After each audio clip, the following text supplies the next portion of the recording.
মানুষের এই কষ্ট তো দেখা যায় না, কাজে আমি ফিরে আসব, খুব দ্রুতই আমি ফিরে যাব। যাদেরকে দেশের এই বাংলাদেশের মানুষ এই দেশ থেকে বিতাড়িত করে দিয়েছিল। ফাঁসির মঞ্চ রেডি করেন। মৃত্যুদণ্ড মাথায় নিয়ে ডিসেম্বরে ফিরছেন হাসিনা। কার সাথে চলছে তলে তলে খাতির? দিল্লি ছেড়ে কলকাতায় হাসিনা। শুভেন্দুর সাথে গোপন বৈঠক আর তারেক রহমানের চরম হুঙ্কারে কাঁপছে রাজনীতি। ৮৬ আর ৯৬-এর ব্লুপ্রিন্ট কি আবারও? পতিত স্বৈরাচারের সাথে হাত মেলানো সেই নতুন লেজ আসলে কারা? ক্ষমতা রাজনীতির সবচেয়ে বড় নেশা। এই নেশা মানুষকে কোথায় নিয়ে যায়?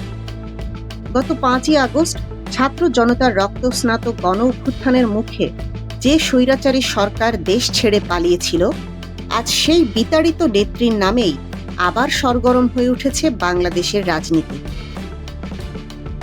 জুলাই গণহত্যার দায়ে আন্তর্জাতিক অপরাধ ট্রাইব্যুনাল যাকে মৃত্যুদণ্ড দিয়েছেন, বাজেয়াপ্ত করেছেন তার সমস্ত সম্পত্তি, সেই শেখ হাসিনাই নাকি দেশে ফেরার এক অভাবনীয় ঘোষণা দিয়েছেন।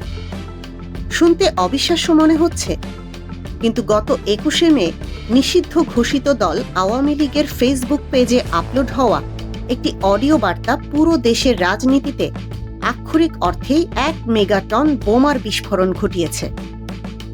সেই অডিওতে শেখ হাসিনাকে বলতে শোনা যায়, মানুষের এই কষ্ট তো দেখা যায় না, কাজেই আমি ফিরে আসব, খুব দ্রুতই আমি ফিরে যাব।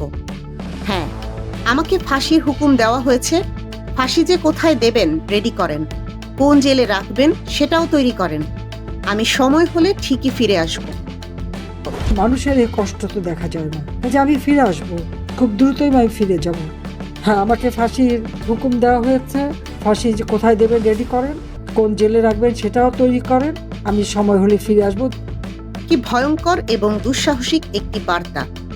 মৃত্যুদণ্ড মাথায় নিয়ে সত্যিই কি দেশে ফিরছেন তিনি, নাকি এই ঘোষণা কেবল তার ছত্রভঙ্গ হয়ে পড়া নেতাকর্মীদের চাঙা করার এক সস্তা পলিটিক্যাল স্ট্যান্ডবাজি? আসুন, দিল্লি থেকে কলকাতা হয়ে ঢাকার এই শ্বাসরুদ্ধকর পলিটিক্যাল থ্রিলারের নিখুঁত ময়না তদন্ত করি। হাসিনার এই অডিও বার্তা ফাঁসের ঠিক পরদিনই আগুনে ঘি ঢেলেছেন ব্লিটজ সম্পাদক সালাউদ্দিন শোয়েব চৌধুরী। অনলাইনে দেওয়া এক এক্সক্লুসিভ সাক্ষাৎকারে তিনি এমন কিছু তথ্য ফাঁস করেছেন যা দিল্লির সাউথ ব্লক থেকে শুরু করে ঢাকার নীতি নির্ধারকদের কপালে ভাঁজ ফেলে দিয়েছে। শোয়েব চৌধুরীর দাবি, কলকাতাবাসীর জোরালো দাবির মুখে শেখ হাসিনা একটি মাস্টার প্ল্যান হাতে নিয়েছেন। তিনি আগামী জুনেই দিল্লি ছেড়ে পশ্চিমবঙ্গে পা রাখতে যাচ্ছেন, আর সেখানে বসেই পরবর্তী রাজনৈতিক কৌশল তিনি ঠিক করবেন বিজেপি নেতা শুভেন্দু অধিকারীকে সঙ্গে নিয়ে। শুধু তাই নয়, কলকাতা থেকে তিনি দেশি বিদেশি সংবাদ মাধ্যমে সরাসরি সাক্ষাৎকার দেবেন এবং চলতি বছরের ডিসেম্বরের মধ্যে বাংলাদেশে পা রাখবেন। কিন্তু একটি স্বাধীন রাষ্ট্রের আইন কি এতটা ঠুনকো? শেখ হাসিনা যদি সত্যিই দেশে ফিরতে চান, তবে তাকে কোন বাস্তবতার মুখোমুখি হতে হবে? বাংলাদেশ সরকার অর্থাৎ বিএনপি সরকার তাকে আইনি প্রক্রিয়ায় ফেরত চাচ্ছে। প্রধানমন্ত্রীর উপদেষ্টা জাহিদুর রহমান অত্যন্ত স্পষ্ট এবং কড়া ভাষায় জানিয়ে দিয়েছেন, দেশে ফিরলে তাকে ইনসাফ করা হবে। এই আইনি প্রক্রিয়ায় যদি আদালত তার মৃত্যুদণ্ড বহাল রাখেন, তবে সেই রায়ই কার্যকর হবে। একই সুর শোনা গেছে খোদ স্বরাষ্ট্রমন্ত্রী সালাউদ্দিন আহমেদের কণ্ঠেও। আইনি প্রক্রিয়ার মধ্যেই শেখ হাসিনাকে ভারত থেকে ফেরত পাওয়ার ব্যাপারে তারা বদ্ধপরিকর। যদিও ভারত সরকার এখনো এই ইস্যুতে কোনো টু শব্দটিও করেনি। তাহলে প্রশ্ন হলো, জেনে শুনে কি কেউ ফাঁসির দড়িতে গলা দিতে আসে? রাজনীতি বিশ্লেষকরা বিষয়টিকে সম্পূর্ণ ভিন্ন চোখে দেখছেন। রাষ্ট্রবিজ্ঞানী দিলারা চৌধুরী টাইমস অফ বাংলাদেশকে দেওয়া সাক্ষাৎকারে চরম সত্যটি তুলে ধরেছেন। তিনি বলেন, ক্ষমতার শেষ ১৫ বছরে শেখ হাসিনা টিকেছিলেন শুধু মুখের জোরে, আর এখনো সেই মুখের জোরেই কর্মীদের চাঙা করতে চাইছেন। তার দেশে ফেরার বিন্দুমাত্র কোনো বিশ্বাসযোগ্য উপাদান আমি দেখি না। অন্যদিকে আন্তর্জাতিক অপরাধ ট্রাইব্যুনালের সাবেক চিফ প্রসিকিউটর ও প্রখ্যাত আইনজীবী তাজুল ইসলাম বিষয়টিকে আক্ষরিক অর্থেই উড়িয়ে দিয়েছেন। তার মতে, যিনি দেশেই মামলাগুলো ফেস করলেন না, তিনি এখন ফাঁসির আদেশ মাথায় নিয়ে দেশে এসে মামলা ফেস করবেন, এর কোনো সত্যতা নেই। এটি শুধুই শেখ হাসিনার একটি পলিটিক্যাল স্ট্যান্ডবাজি। যখন শেখ হাসিনার ফেরা না ফেরা নিয়ে পুরো দেশে তুমুল আলোচনা, ঠিক তখনই রাজনীতির দাবার বোর্ডে সবচেয়ে ভয়ঙ্কর চালটি চেলেছেন দেশের প্রধানমন্ত্রী তারেক রহমান। গত 23শে মে ময়মনসিংহের ত্রিশালে এক বিশাল জনসমুদ্রে দাঁড়িয়ে তিনি এমন এক মেগাটন বোমার বিস্ফোরণ ঘটিয়েছেন, যা দেশের অভ্যন্তরে লুকিয়ে থাকা অনেক রাজনৈতিক মীর জাফরের মুখোশ খুলে দিয়েছে। তারেক রহমান সরাসরি অভিযোগ করেছেন যে দেশের ভেতরেই একটি রাজনৈতিক দল তলে তলে সেই বিতাড়িত স্বৈরাচারের সাথে গোপন খাতির বা আঁতাত শুরু করেছে।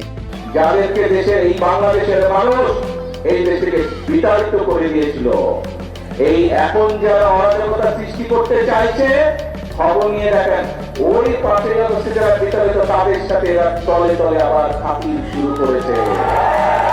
যেইভাবে 96 সালে করেছিল, যেইভাবে 86 সালে করেছিল, তাদের সাথে নতুন কয়েকটি লেজও গজিয়েছে, সুন্দর ছোট ছোট লেজও গজিয়েছে।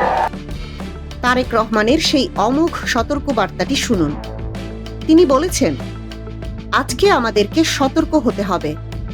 আপনারা সোশ্যাল মিডিয়ায় যান, খবর নিয়ে দেখেন, ওই যে 5ই আগস্ট যাদেরকে বাংলাদেশের মানুষ এই দেশ থেকে বিতাড়িত করে দিয়েছিল, এখন যারা অরাজকতা সৃষ্টি করতে চাইছে, ওই বিতাড়িতদের সাথে এরা তলে তলে আবার খাতির শুরু করেছে। প্রধানমন্ত্রী এখানেই থামেননি। তিনি ফ্ল্যাশব্যাকে টেনে এনেছেন বাংলাদেশের ইতিহাসের সবচেয়ে বড় দুটি রাজনৈতিক বেইমানির কথা। তিনি চরম শ্লেষের সাথে বলেছেন, যেইভাবে 96 সালে করেছিল, যেইভাবে 86 সালে করেছিল, তাদের সাথে নতুন কয়েকটি লেজও গজিয়েছে, সুন্দর ছোট ছোট লেজও গজিয়েছে। 1986 কিংবা 1996 সালের সেই ঐতিহাসিক রাজনৈতিক ইতিহাস টেনে তারেক রহমান আজ কাকে ইঙ্গিত করলেন? কারা সেই নতুন লেজ, যারা শহীদদের রক্তের ওপর পা দিয়ে আবারও সেই ফ্যাসিস্টদের সাথে হাত মেলাচ্ছে? শেখ হাসিনার ওই অডিও বার্তা আর ডিসেম্বরে দেশে ফেরার গুঞ্জন, এগুলো কি শুধুই কর্মীদের মনস্তাত্ত্বিক বল বাড়ানোর জন্য ফাঁকা আওয়াজ, নাকি এর পেছনে সত্যিই লুকিয়ে আছে দেশের ভেতরের কোনো মীর জাফর গোষ্ঠীর সাথে তার গভীর গোপন কোনো সমঝোতা? রাজনীতির দাবার বোর্ডে শুরু হয়েছে এক নতুন ভয়ঙ্কর স্নায়ুযুদ্ধ। কে খেলছে কার বিরুদ্ধে, কে পড়বে বিজয়ের মুকুট, আর কে হারিয়ে যাবে ইতিহাসের আস্তাকুড়ে? বাংলাদেশ কি আবার কোনো অরাজকতার দিকে এগোচ্ছে, নাকি সরকার তাদের কঠোর হাতে দমন করবে এই নতুন ষড়যন্ত্র? উত্তরগুলো হয়তো লুকিয়ে আছে আগামী ডিসেম্বরের গর্ভেই। পর্দার আড়ালের রাজনৈতিক গেম, ক্ষমতার নতুন সমীকরণ এবং খবরের পেছনের বস্তুনিষ্ঠ বিশ্লেষণ সবার আগে পেতে চোখ রাখুন আমাদের চ্যানেলে।